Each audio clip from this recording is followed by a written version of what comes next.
minggu yang lalu, 10 Oktober, kita baru saja merayakan Hari Kesehatan Mental Sedunia. Kesehatan mental itu kan kita selalu bicara tentang personal, kita selalu bicara tentang pribadi.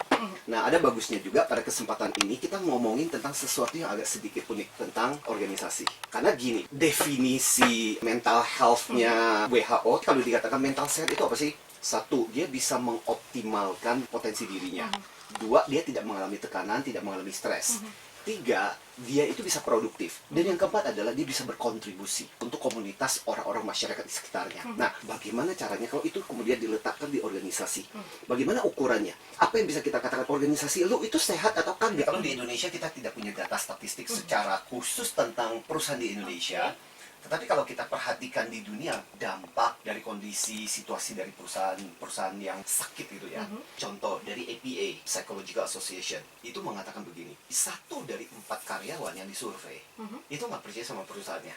Wow. Dan merasa bahwa perusahaannya gue tuh nggak sehat gitu. Bayangkan, bisa jadi nggak punya pilihan, pergi juga susah, akhirnya tetap bertahan di situ, meskipun perasaan nggak nyaman. Kemudian dari Fordham University, lebih lucu lagi, karena yang ditanya adalah para manajer. 50% manajer yang disurvei, itu merasa bahwa atasannya itu bermasalah. Jadi merasa bahwa gue itu bekerja under bos gue tuh punya problem, tapi ya itu tetap stay gitu. Terus Harvard sampai mengatakan begini, di lingkungan yang toksik, lingkungan yang bermasalah, organisasi yang sehat itu bikin sampai orang akhirnya kemudian nggak betah, dan biaya keluar orang per orang itu sampai 12.000 per orang. Setiap kali keluar masuk itu 12.000, dan itu dampaknya kepada organisasi. Nah, di organisasi yang nggak sehat, akhirnya 46% orang akhirnya harus dipecat, dikeluarkan. Ibaratnya kita mengatakan ketika organisasi nggak sehat, ya dampaknya kepada orang-orang yang bekerja semakin kacau, semakin berantakan, juga semakin banyak. Ini survei yang dilakukan di Google juga, 256 perusahaan, 73% yang disurvei, bayangkan, itu 3/4. 73% yang disurvei itu sampai mengatakan bahwa tempat kami itu kerjasamanya itu jelek banget. Penyebab kenapa jelek ada 2. Jadi satu itu karena sistem kerja mereka, kedua adalah karena pimpinan mereka. Jadi pimpinan mereka itu nggak mendorong kerjasama. Jadi orang merasa, gila ya, kerja di sini tuh kayak kerja sendiri-sendiri. Gue merasa kayaknya cuma datang, duduk, kerja, selesai, akhirnya kemudian jiwa gue nggak berada di sini. Jadi tubuhku berada di sini, tapi jiwa dan mental gue itu tuh nggak berada di tempat kerja. Jadi saya merasa gini, ukuran organisasi sehat itu bukan cuma sekedar apakah orang nggak sehat, izin cuti sakitnya nggak banyak. Bukan cuma sekedar ukurannya itu. Paling nggak 4 lah. Pertama-tama finansial. Kebayang nggak sih organisasi merugi terus-menerus itu kan bukan organisasi yang sehat juga. Bisa juga lihat dari spiritual. Organisasi itu punya sebuah makna, sebuah tujuan yang lebih besar atau enggak.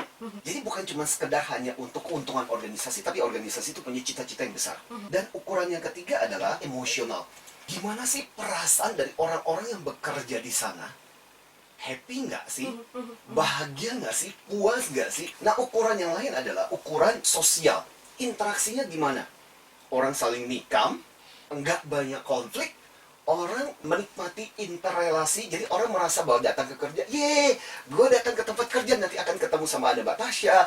Ih, semangatnya luar biasa. Ketika pulang kerja, rasanya aku menunggu besok ke tempat kerja dan aku menikmati. Artinya apa? Kita menikmati sosial. Sebenarnya kalau mau ditambah boleh satu lagi sih. Jadi ukurannya ada jadi 5 gitu. Mental. Artinya organisasi itu juga terus-menerus belajar. Makanya sampai ada yang mendefinisikan kesehatan organisasi itu artinya bagaimana kemampuan organisasi untuk menyelaraskan, bagaimana organisasi itu berkembang, dan bagaimana kemampuan organisasi itu untuk cepat kembali dibandingkan dengan kompetitornya.